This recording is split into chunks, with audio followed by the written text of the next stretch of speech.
Are you still carrying 2 or 3 tool bags depending on the job? You're doing it all wrong. This is a new DBX line from Diamondback.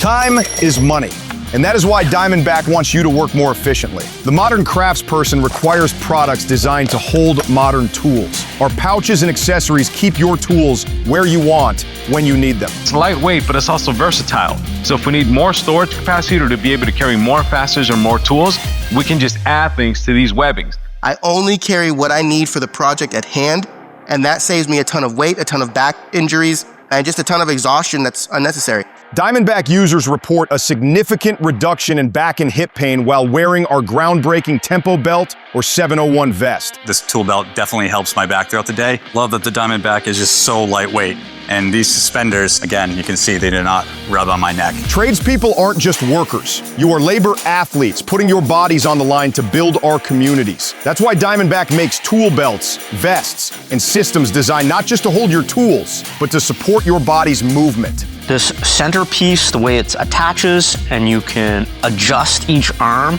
to fit your body, I think that's where the magic is. The best tool belt doesn't just get you through today, it carries you through tomorrow. No matter your trade, there's a setup for you at Diamondback. Built for labor, built for life. Find out more at toolbelts.com.